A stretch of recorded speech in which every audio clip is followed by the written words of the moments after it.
5, gave him 7.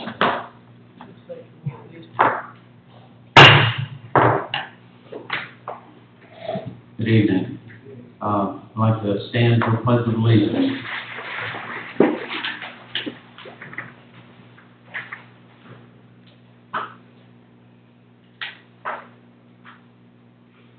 I pledge allegiance to the flag of the United States of America and to the republic for which it stands, one nation, under God, indivisible, with liberty and justice for all.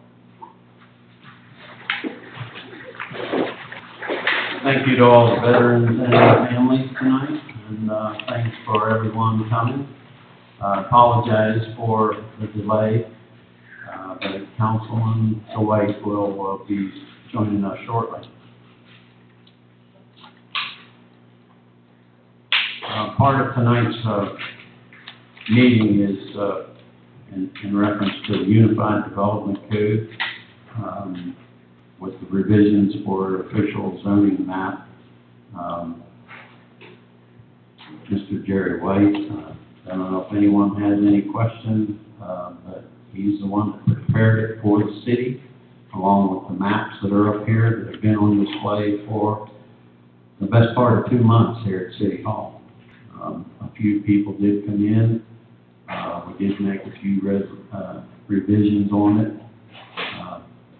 Here's Councilman now. We'll wait. Hi everybody, sorry I'm late.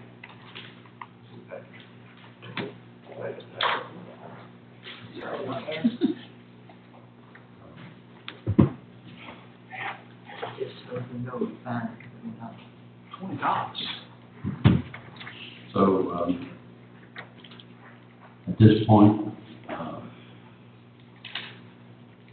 and then no questions on the zoning, the unified code.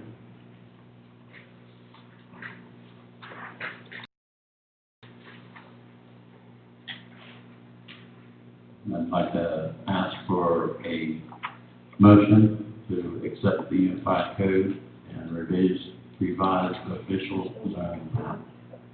Mayor, because we're still in a public hearing, technically, we have to close the public hearing, so you need a motion to close the public hearing before you move on, and that would be item 5 on the agenda, the approval of the revisions. Okay, thank you.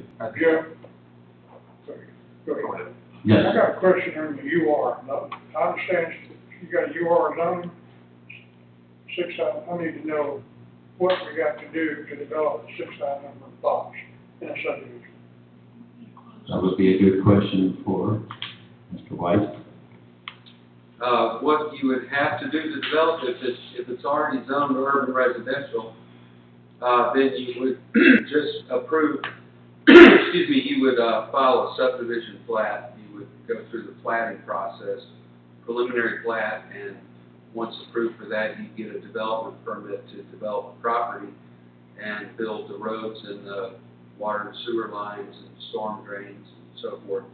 Then come in for a final plat, and then at that point, once the final plat's approved, you can sell the lots and build houses on the lots. Start getting LDP.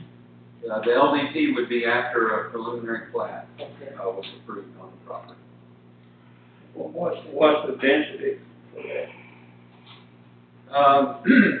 Let me see, the urban residential, I believe, excuse me, is, it allows, I think it's a 7,500 square foot lot that can go back down to 6,000 square foot if you have 15% open space.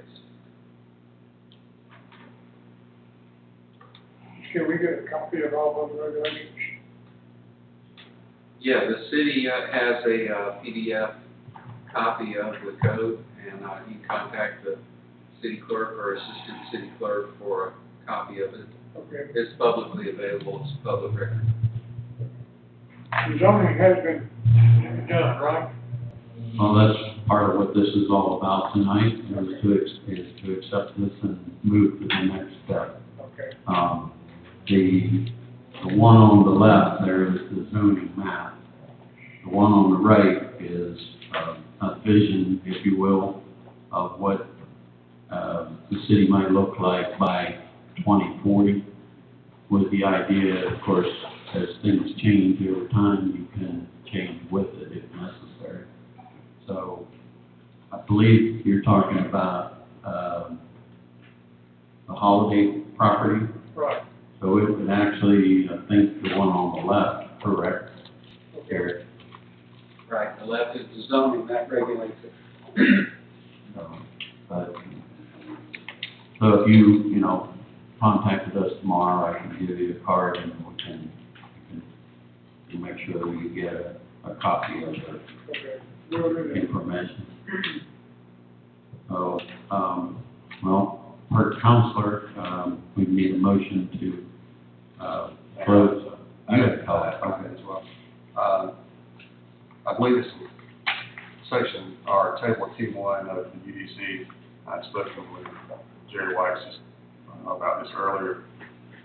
There are certain residential areas that are allowed to have a recreational vehicle and or a boat that they can park in their yard, if I understand correctly. But historic residential was not allowed. Now, there is a section in there that does not allow anyone to live in a recreational vehicle, but, you know, I would like to have it so that you can actually park a recreational vehicle at your house if you own one, because I know that we do have people that have boats and recreational vehicles. So long as, you know, we keep the section about not allowing people to live in them. So what would be the step to do that, counselor? Well, if there's an existing use that's already present and allowable, that would be grandfathered, so it would be allowed to continue in existence. If somebody bought a recreational vehicle and then started parking it, there would have to be a change to table, Jerry, T1? 2-1, yeah. Yep, to make that a permitted use rather than a unpermitted use or conditional use. So it would be changing the designation on that table from, is it currently not allowed? I don't have it in front of me, Jerry. Right, it's permitted in certain residential districts, but not others, including HR. It says recreational vehicle or boat storage outside. Right. Okay, so an unenclosed boat storage or RV would not be allowed in the HR zoning district, but the council can vote to change that before it's adopted. You can elect to change that or any of the zoning districts that apply there. Well, as I understand, Council Minimal, you want to keep it such that HR, historic residential, those are not permitted You know, I would like to have it permitted there. in all. I would like to have the ability to park a recreational vehicle on your property. So the two ways that you can do that under zoning is you can either make it a permitted use, meaning it is always permitted under any and all circumstances. The other is that it be a conditional use, meaning on a case-by-case basis, the city council could grant a conditional use permit to allow recreational vehicles to be parked. So those are the two ways that you could do it, and you would just have to designate on that table how you want it done, either permitted or conditional.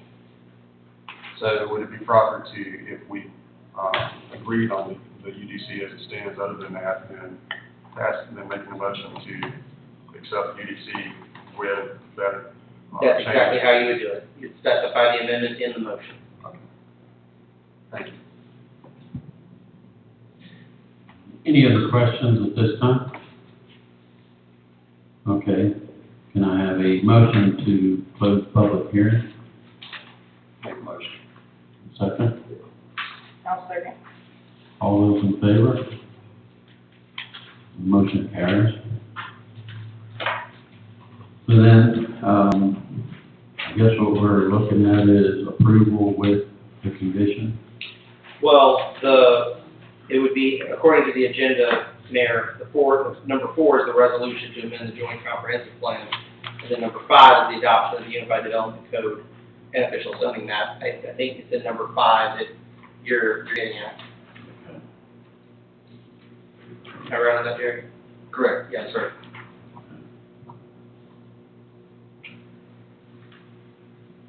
So then we do a motion to accept the resolution the, item number 4, resolution and amending the joint comprehensive plan.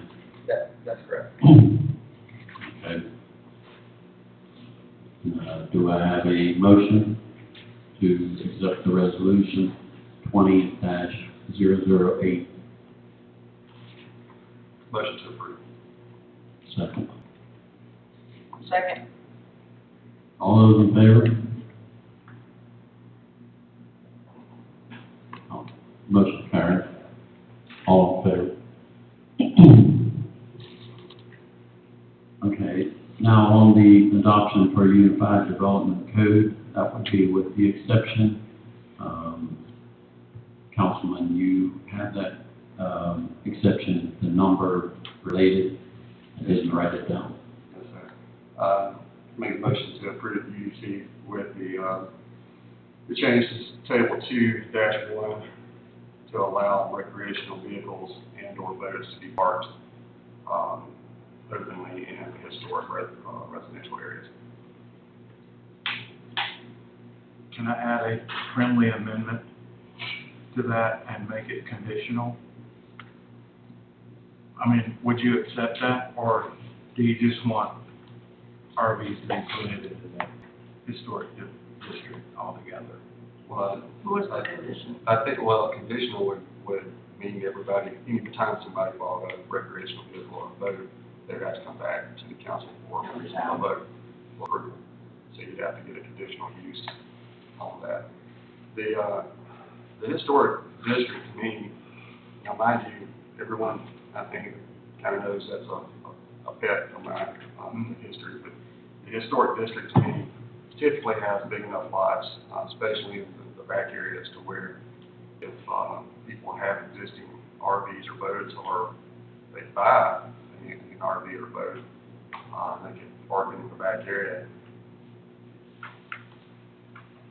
I mean, typically, you're probably not going to build on this lot a garage big enough to house something like that. So the requirement would be, let's say if I wanted to buy a recreational vehicle, I would have to come back to the council for a vote on that, or I would have to simply park it at a storage facility. Now, in other areas in this table, they are allowed depending upon the lot size. Right. That's, I mean, I'm just trying to think, you know, about the smaller lot, what it looks like to the city. And in the UDC, it does say that they are to be parked in the back portion of the property. Okay, that's fine. I just had a little bit of a concern with the RV thing. I know there are some on Broad Street. I know there's some that exist on Broad Street, and you know they have the big carport, and you know they're neat, they're kept up. I know they're there. I just had a concern about parking RVs up and down the historic section of the city, and then us not being able to do something about it if we had a situation. So it was just a concern. So if I'm understanding you correctly, we're saying that as long as it would be in the back part of the property, you wouldn't have an RV parked in front of your home or right out and blatant. So that you got to park your car in the yard because your RV's in the drive. So, okay. And the same thing with boats. Same thing would apply with boats. Do I have a motion to adopt the Unified Development Code of the City of Statham, including official zoning map with the change to table 2-1, allowing for RV and boats to be parked in the back of the property? I'll make the motion. Second. Second. Those in favor? abstain?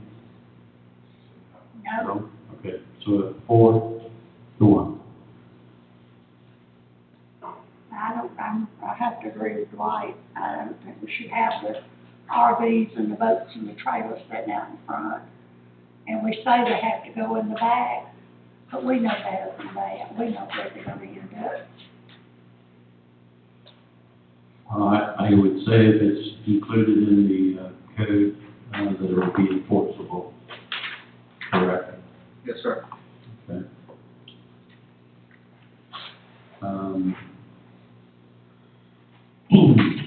In our packet, we have an amended audit for fiscal 2016-17. The reason for that was there was an entry that was agreed when we met the last time and we voted it, that dollar amount could not be justified because at the time our software had been changed and we were doing batch deposits and entries.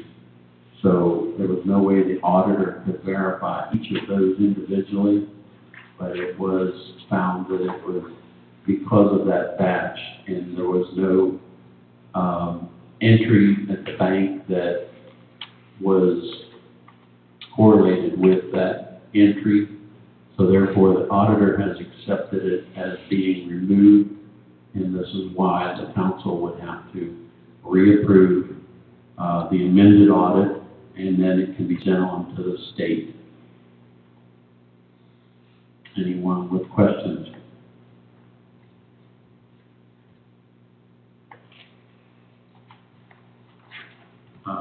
That being said, then I'm asking for a motion to accept the 2017 fiscal amended audit.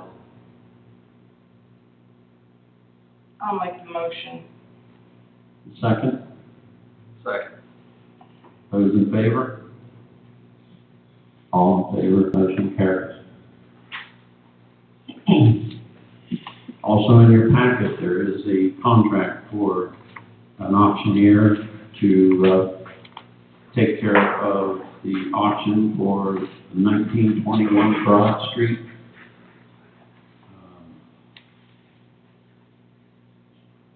This was prepared between the auctioneer and counselor, and everything was agreed upon by both representative for the city and the auctioneer.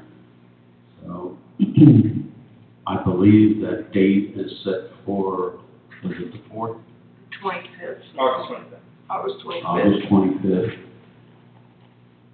So can I have a motion to approve the contract in the packet for the auctioneer?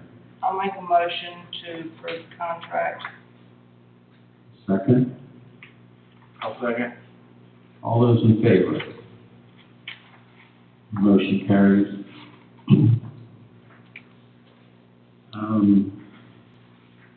Next on the agenda, Edmund is here from Eddie's Barbecue Beer and Wine. And one of the guests talked to us about alcohol by the drink.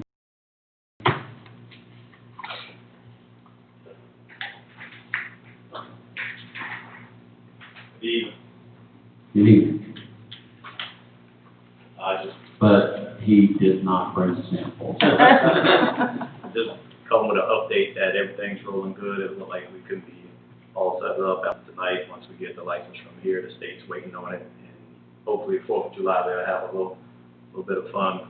But we're rolling strong with it. So, build out's almost finished. It'll be done, I'm thinking Thursday morning. We got our final inspection.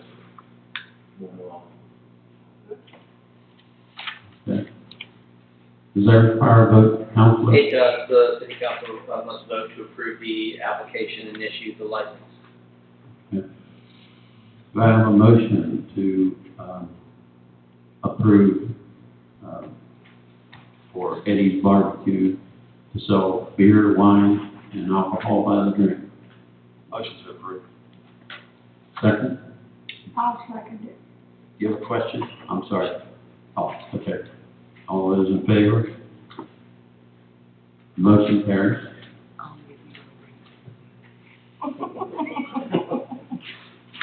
Thank you, guys. Don't forget.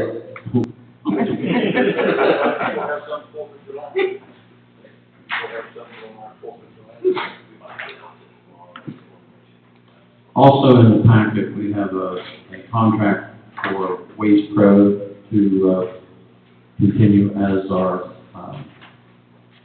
waste removal company that they have in the past. So, I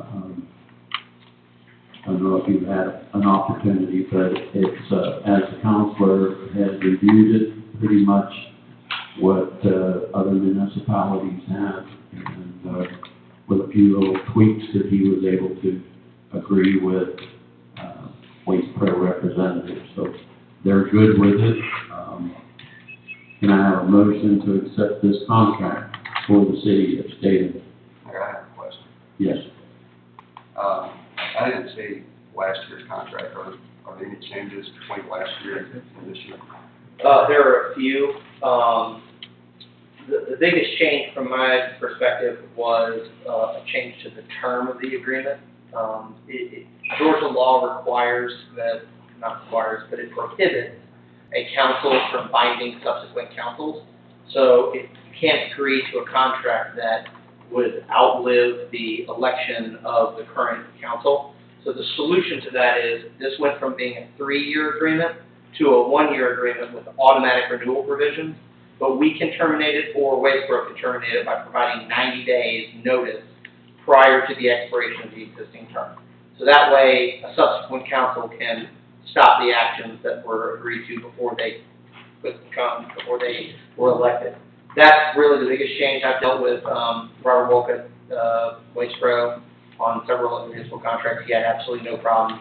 And as soon as he saw that I was the city attorney, he expected to call on that exact issue. So he's very easy to work with. That's the biggest change. As far as the price, It went up, I think, 50 cents. Can't be the service that they're providing for citizens.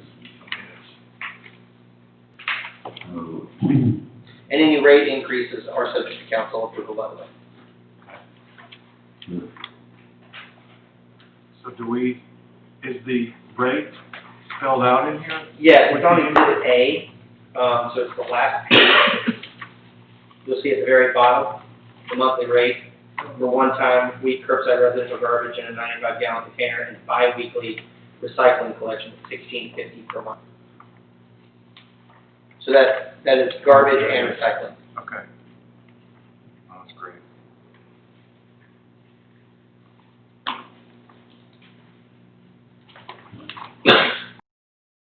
so do I have a motion to accept the contract with Waste Pro? I'll make a motion, we accept the contract with Waste Pro.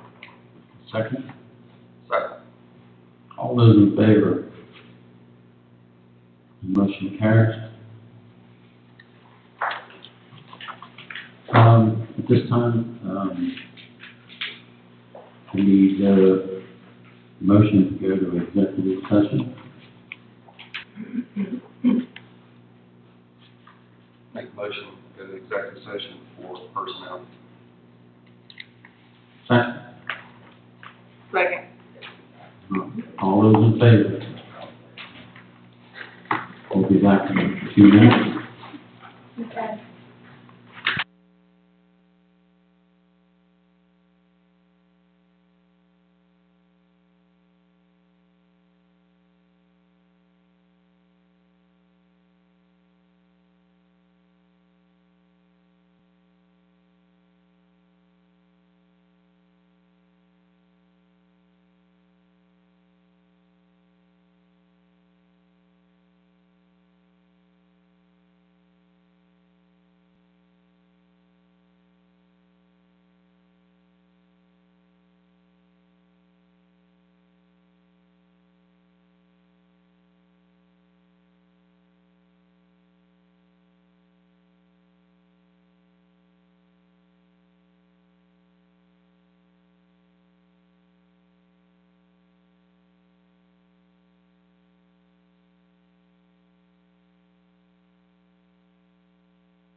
Can I have a motion to come out of executive session?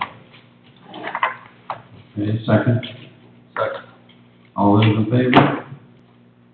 Motion carries.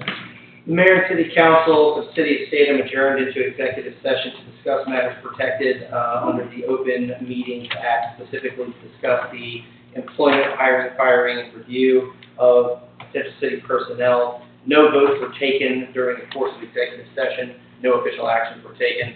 A copy of the resolution and affidavit will be included with the minutes. Thank you, Counselor. Can I have a motion to adjourn? Motion to adjourn. Second, Ms. Hattie. And all those in favor? The motion carries. Thanks, everyone, including the council, for your time tonight.